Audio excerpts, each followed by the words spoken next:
Salam hörmətli abituriyentlər, 11-16-cı yüzilliklərdə Asiya xalqlarının mədəniyyəti mövzusundan danışırıq. 16 olmalıdır burada. Ömər Xəyyamdan danışaq. O şair, yazıcı, astronom, filosof idi və İsfahan rəsədxanasına rəhbərlik etmişdi.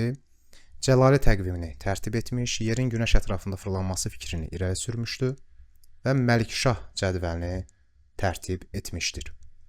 Mahmud Qaşqari ulduz bürclərinin dövradını türk dilində vermişdi ilk dəfə olaraq. Astronom olmaqla yanaşı həm də ədəbiyyatçı, folklorşünas da olmuş. 1077-ci ildə Divan-ı Lüğət-i Türk əsərini yazmışdır və burada Balasagun dünyanın mərkəzi olaraq göstərilir. Yəqin xatırlayırsınız, Balasagun hansı dövlətin paytaxtı olub? Qaraxanlı dövlətinin.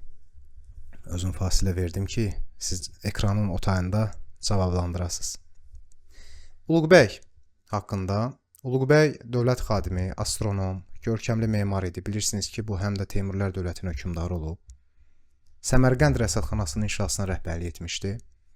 Günəşin orbitlərini müəyyənləşdirmişdi. Astronomiya sahəsindəki xidmətlərinə görə onun adı ayın xəritəsinə daxil edilmişdi. Dövrün məşhur mədrəsəsi Nizamiye mədrəsəsidir.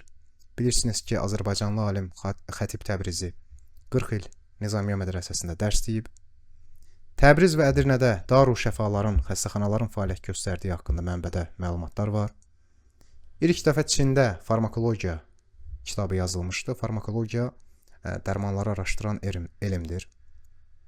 Bununla yanaşı Çində barıt və metal top da bu dövrdə ixtira edilmişdir.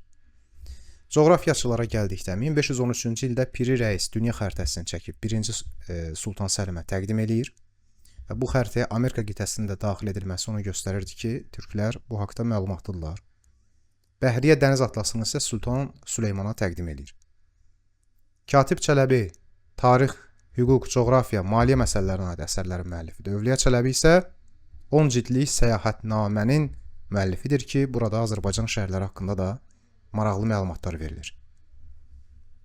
Memarlığa gəldikdə Qütb Minar Qütbəddin Aybək tərəfindən onun göstərişi ilə inşa edilib. 13-cü əsrə aiddir. Dehli, yəni Hindistan. Gür Əmir türbəsi, Şah İzində məqbərə ansamblı. Uluqbəy məqbərəsi isə 14-15-ci əsrlər Səmərqənd, yəni Teymuri mədəniyyətinin nümunələridir. Çinilik köşk, Topqapı sarayı, Fənərbağça sarayı 15-ci əsrə aiddir. İstanbul. Şəhzadə cami, Süleymaniyyə cami, Səlimiyyə cami isə 16-cı əsrə aiddir. İstanbul. Burada bir şeyə diqqət eləyək. Köşk, saray, saray. Bunlar 15-ci əsrdir. Camilər isə 16-cı əsrdir. Bu formada yadda daha yaxşı qalır. Belə dəyərli yoldaşlar, mədəniyyət haqqında ümumi bir mənzərə yaratmaq istədim təsəvvürünüzdə.